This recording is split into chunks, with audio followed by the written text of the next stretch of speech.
everything could be perfectly legal. You know, you can do something that's corrupt and it's still legal. You know, there are moral issues that govern how this money should be spent that, you know, you don't have to be breaking any laws, but you're still doing the wrong thing. I mean, what's the goal? The goal is to get these people under a roof and get them treatment. Help them get back on their feet. Help them overcome their addictions or their alcoholism. Help them manage their mental illness. That's the goal.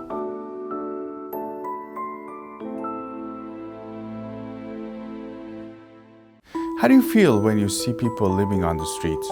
Have you ever wondered who these people are and why we're not helping them? In fact, about half of the nation's homeless population live in California. My guest today, Edward Ring, is the co-founder of California Policy Center, who has done extensive research on this issue. He will help us understand what the root cause of homelessness in California is and how we can solve this problem. Welcome to California Insider. Thank you for having me. We see a lot of homeless people. And who are these people that are on the streets? You know, that's an interesting way to frame it because you can't necessarily characterize them in one box. The homeless, if you talk to professionals that are working in homeless shelters, typically they'll say there's three groups. I heard this characterized by someone in San Diego who has a successful programs in his homeless shelter. It's a privately operated homeless shelter. He said there are the cannots, the will-nots, and the have-nots. And very rough numbers, he'd say they divide up where you've got about 40% have-nots. And these are people who, you know, for some reason or another, a medical catastrophe or loss of a job, something happened, and they're not economically able to take care of themselves. That's about 40% of the homeless population. And it's the easiest segment to help because these are folks that if they get some help, if they get a hand, get some job training, some kind of opportunity, get some shelter for a while, they'll usually get back on their feet. That's about 40% of the homeless in California. The other two categories were classified as will-nots and cannots.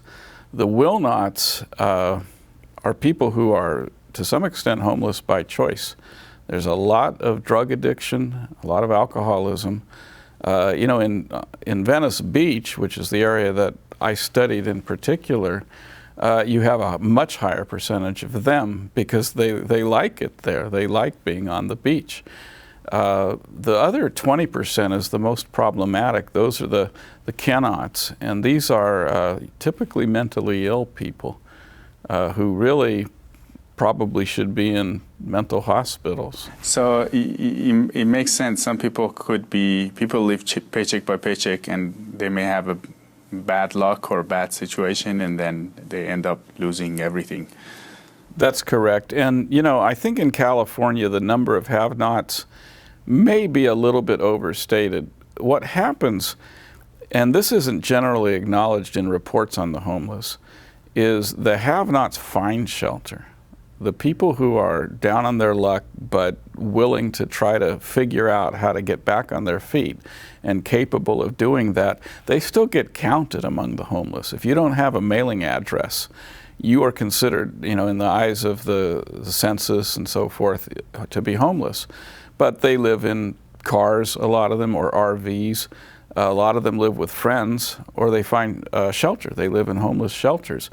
But the ones who are on the street are typically the other categories of homeless, the will-nots and the cannots, the mentally ill people, the people that have succumbed to alcoholism and drug addiction.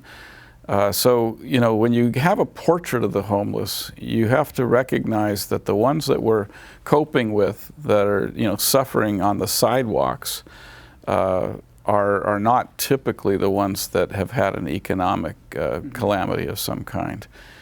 You know, and when you talk about what's causing that, and I'm sure it carries over to everyone who's homeless to some extent or another, then you get into the other problems in California, which even though we're such a prosperous state, we by far have the highest cost of living. And it carries over into everything, but especially into the cost of housing. And are we not putting enough resources behind this? Is it something that we have ignored as we don't want to pay for it, or is it something that we have worked on? Yes, we're definitely spending enough. We've spent billions of dollars to try to help the homeless in California, but we've spent that money in all the wrong ways. If you look at, again, the case study I did was Venice Beach, and they're building a shelter on a 3-acre parcel in Venice Beach that's a former bus depot. That shelter is going to cost $16 million to put 154 beds in the shelter. So that's over $100,000 a bed. But the city, it's worse than that though, because the city could sell that land. Well, there's some services. Oh, okay. So there's no. It's a shelter though. It's not. They're not going to have apartments and so forth. It's going to be beds.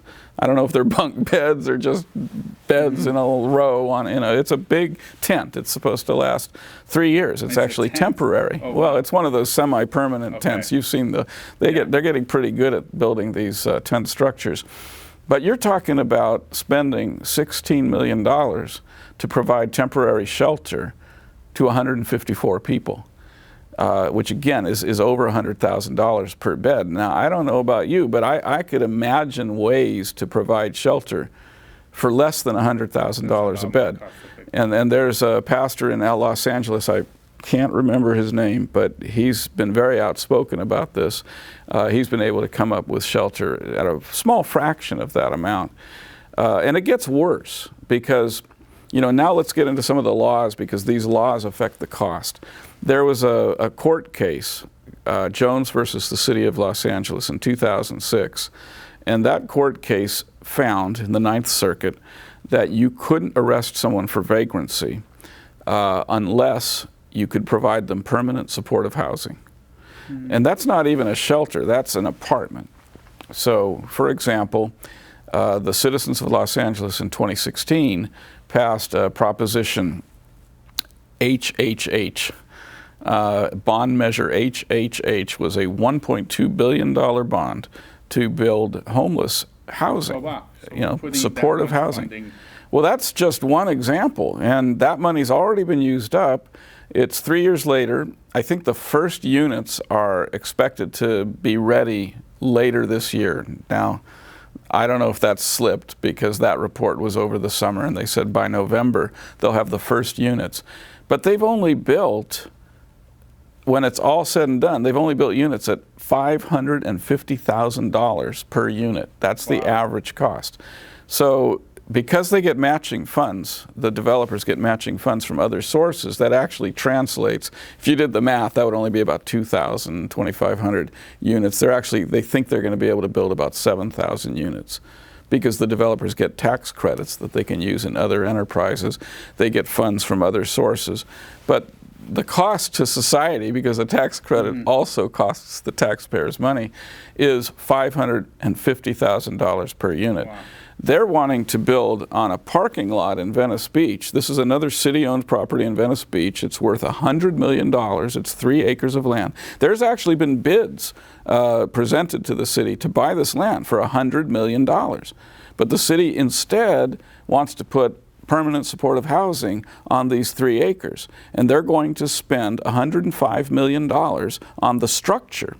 And that's the low estimate because there's a high water table, there's concern about storm surges in the future, it's a block from the beach, so they're going to really have to overbuild this thing to make sure it can withstand some of these seismic concerns and storm concerns. You're talking about spending $105 million for what will amount to 140 apartments. Wow. So that's $750,000 per apartment. But the land's worth $100 million. So you're really looking at about $1.3, $1.4 million per apartment. Wow. So look at Venice Beach with those two projects. You're spending $320 million roughly. I think it's 321 is the latest estimate. $321 million to get about 250 people under a roof. Wow.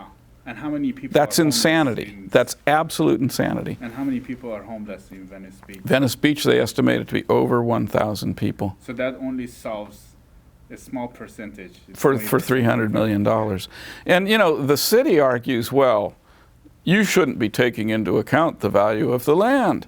Okay, we're still looking at $125 million to get about 250, 300 people. You know, they say they're not going to double up in those apartments. So if that's true, if they're not going to, you're looking at less than 300 people for, you know, $125 million. But why wouldn't you take into account the value of the land? So it looks like we're spending a lot of money to solve a small portion of the problem the wrong way. Yes, that's very well put. And so we're willing to pay for it. We've already, as citizens of California, we're residents of California, we've decided that we want to pay for it. We care about the homeless people, and we want to solve this problem. Somehow it looks like is there special interest behind these initiatives? Are there groups that are making money from this? Well, you know, there's a phrase that was coined about 4 or 5 years ago called the homeless industrial complex. And people that I've talked with, especially in Los Angeles, who are watching what the city council does, they're watching who's making contributions to the city council members, you know, and they're reading these contracts and really trying to study this and understand what's going on, will confirm that we really do have what could be called a homeless industrial complex, which is a coalition, a informal coalition of special interests that benefit greatly from this. You have nonprofit developers, and one of the things that, you know, it's not really acknowledged, it's beginning to be acknowledged, is the power of nonprofit organizations these days. You know, because you have these very, very successful billionaires that are putting billions of dollars into nonprofits, and they're agenda-driven nonprofits, you know, all over the world, especially in the United States. So when you talk about corporate power, it's a mistake to think that it's just government and corporations. There's also this nonprofit sector now that's become extremely powerful. And what's interesting, and really like to learn more about this, is a lot of these nonprofit institutions have for-profit subsidiaries. Oh, wow. Which is fascinating. I mean, there's a lot of work that needs to be done to dig through this, because what you've got is, you know, you've got nonprofits which don't have caps on salary. They're allowed to keep retained earnings. They're allowed to have for-profit subsidiaries, and they're the ones that are developing all of this housing for the homeless. You know, and you got to ask yourself, why does it cost $105 million? This is a fact. This is in the proposal. Why does it cost $105 million to build 140 apartments? What's going on? You know, they're getting relief from setback requirements, so they can build these things right up to the curb, which no other type of development is allowed to do. They're giving relief from minimum height requirements, density requirements. They don't have to have parking. They don't have to have a required number of parking places. And they're exempt from California's Environmental Quality Act review, which, you know, you can argue that CEQA, the California Environmental Quality Act, is abused. You can argue that it goes too far, and you'd probably be right. But why are we exempting just this segment, you know, of development from CEQA and leaving everyone else subject to CEQA? So these nonprofit groups are getting tremendous benefit from using this public money to very inefficiently build public housing, which, you know, we're not supposed to call them housing projects because we know what happened with housing projects in the 60s. We're supposed to call them permanent supportive housing or municipal housing. I think community housing is one of the new euphemistic terms to describe housing projects, but they failed in the past. So it looks like special interest groups like these nonprofits and developers and government organizations, they're working together. There may be some level of corruption in this process. Well, you know, I don't have a smoking gun, but it seems to me that when the city councils in Los Angeles are just cramming these projects down the throats of the council districts, where everywhere they go, the residents are against this, something's wrong. And so, you know, you should be tracing the campaign contributions. You should be following the money. But, you know, you have this alliance of service providers who go in and operate these things afterwards. and nonprofit development companies who build them, and then the city council members and the government bureaucrats who administer all of this. And you've got all this money that's being just thrown at this issue, and they're getting that money. And you have to ask the question. I mean, everything could be perfectly legal. You know, you can do something that's corrupt and it's still legal. Mm-hmm. You know, there are moral issues that govern how this money should be spent that, you know, you don't have to be breaking any laws, but you're still doing the wrong thing. I mean, what's the goal? The goal is to get these people under a roof and get them treatment. Help them get back on their feet, help them overcome their addictions or their alcoholism, help them manage their mental illness. That's the goal. And if you're only getting a fraction of these people help, and you're not even giving them the help they need, well, you're ignoring 90% of the people, but the 10% of the people that you're supposedly helping, you're just giving them a roof. You're not giving them treatment. Imagine how much of that money could be used for treatment if we were building the roofs for less. You know, why aren't we going out to industrial parts of Los Angeles City and County, or even rural parts of Los Angeles City and County, and building bigger facilities where they can go and they can be treated according to what's the matter? You know, if you're an alcoholic, you go to the alcoholic shelter and you'd get treatment. If you're mentally ill, you'd go there and get help. So none of that, it doesn't appear that any of that's being done. How can we solve this problem? What are your thoughts on that? There are several things that have to happen. The Jones versus the City of Los Angeles requires permanent supportive housing. You can't arrest someone for vagrancy unless you can offer them a place to live. That probably should be either overturned or the definition of what a place to live is needs to be changed. So that needs to be challenged in court and it needs to be clarified. But at the same time, California passed a couple of propositions that sounded really good at the time. And one of them was Prop 47, which was approved by voters in 2014. And Prop 47 was, the goal of Prop 47 was to stop over-sentencing. And that's important. I mean, there were people that were doing years in prison for minor crimes. But what happened was Prop 47 went to the other extreme. And what it did was downgrade felonies for drug possession and theft up to $950, turned those into misdemeanors. And more significant than that is it kept them as misdemeanors even for repeat offenders.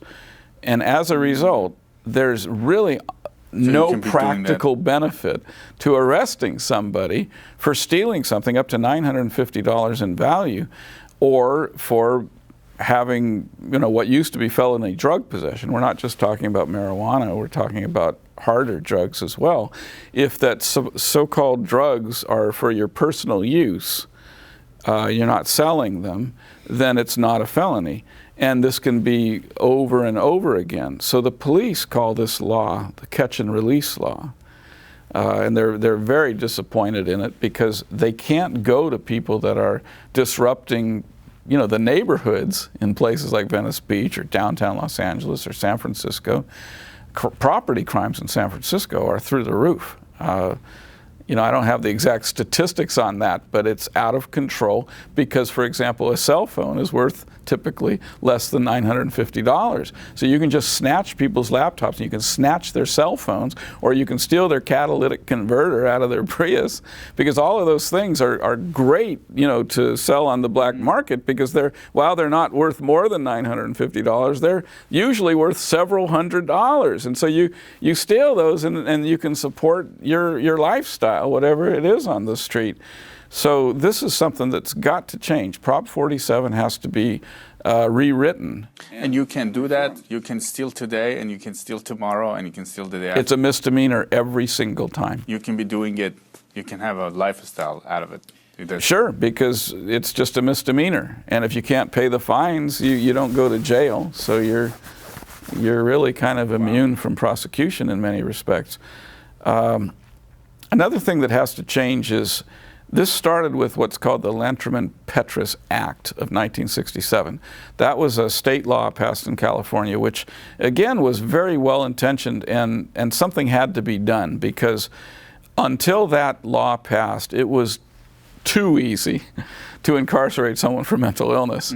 You know, and even today there's this growing realization that it's much easier to diagnose someone with mental illness than to evaluate somebody who's been diagnosed with mental illness and say they're no longer mentally ill. And people get stuck in psychiatric hospitals and they never get out. You know, in the movie One Flew Over the Cuckoo's Nest in the 70s dramatized that problem. And so there's been a steady progression towards giving mentally ill people more rights. And that's important. But it's gone, just like Prop 47 has gone too far. It's gone too far to the other extreme. And now it's almost impossible to get people who are obviously mentally ill incarcerated. There's situations, and again, I've heard about this, you know, from personal recounts from people in Los Angeles. They have family members who have the means to put them in private mental hospitals where they can get the best treatment. And the police are forbidden from arresting them and incarcerating them because they're not displaying enough of the signs of mental illness to get themselves committed. And there's been attempts to change the laws to make it a little bit easier so that somebody who's, you know, hearing voices in their head and screaming, you know, just, I mean, you may have seen it. I have. Yes. You know, these are troubled, you know, these are seriously mentally ill people, and you have to wait until they've tried to harm themselves or somebody else. And it's not even that sounds like, well, I don't want to wait till that happens, but it actually is worse than that. They have to do it repeatedly. Wow. And only after they've done it a certain number of times within a finite period of time, because then the clock starts over, can you actually commit them. That's got to change. So changing Prop 47, which downgraded crimes, changing the laws that require, that determine how you can incarcerate people who are mentally ill, and changing the conditions or the requirements for what constitutes supportive housing so that it doesn't have to be so expensive. I think those are the things that could help fix this. But the whole emphasis on housing first is flawed. One of the biggest, you know, moral failures is that idea that if we give them housing, they'll get better. You can't just give them housing. You have to give them treatment. And if you spend all your money on housing, you have no money for treatment. One of the examples that we've seen, and this isn't in California, this was actually in Seattle, but this was written about by Chris Rufo in City Journal, where he's done some tremendous stories on the situation up in Seattle. And he talked to shelter operators who in the beginning were, you know, very idealistic about trying to house and treat the homeless. But as the organization grew and as the funds became more and more widely available, and as, you know, it's ironic, but as the regulations that are intended to govern how we help the homeless became more strict and more restrictive, they found that there became this sort of bureaucratic momentum where it was more about how do we get the next grant and how do we expand, and it became a sort of a self-perpetuating entity with its own special interests, and the emphasis on helping the homeless started to become secondary. Now that's not happening to everyone who's doing this, but it's a good example of how we've got this giant machine we've created. You know, we've thrown billions and billions of dollars at helping the homeless, and it's certainly enough money if the money was being applied properly. But again, you develop, whenever you have that much government money pouring into a goal, you risk creating some kind of complex, you know, some kind of informal coalition of special interests. And that's definitely what's happened with the homeless in California and elsewhere in the country, is you have the so-called homeless industrial complex of nonprofit developers and service providers. Essentially, they're taking government away from the homeless well, the benefits that they're supposed to go to the most vulnerable people in the society, and that they're taking from that. Well, they are. And, you know, the sad thing is they're doing everything by the book. You know, so while you can say it's morally corrupt, you cannot say that it's legally corrupt. I mean, maybe something's going on that's legally corrupt, but that's not, you know, even if that were true, there's a bigger issue, which is a moral issue. Why are we spending, you know, again, I come back again and again to the example in Venice. Why on earth are they building an apartment complex that costs $105 million to get 140 people a roof over their heads? That's crazy. Well, there are thousands that need that on the streets. There's 60,000 street homeless in Los Angeles, and there's 130,000 in California. And you're never going to solve that problem if you just throw money at very expensive housing. There has to be solutions that involve, you know, things that sound unpleasant unless you really carefully examine the moral choice.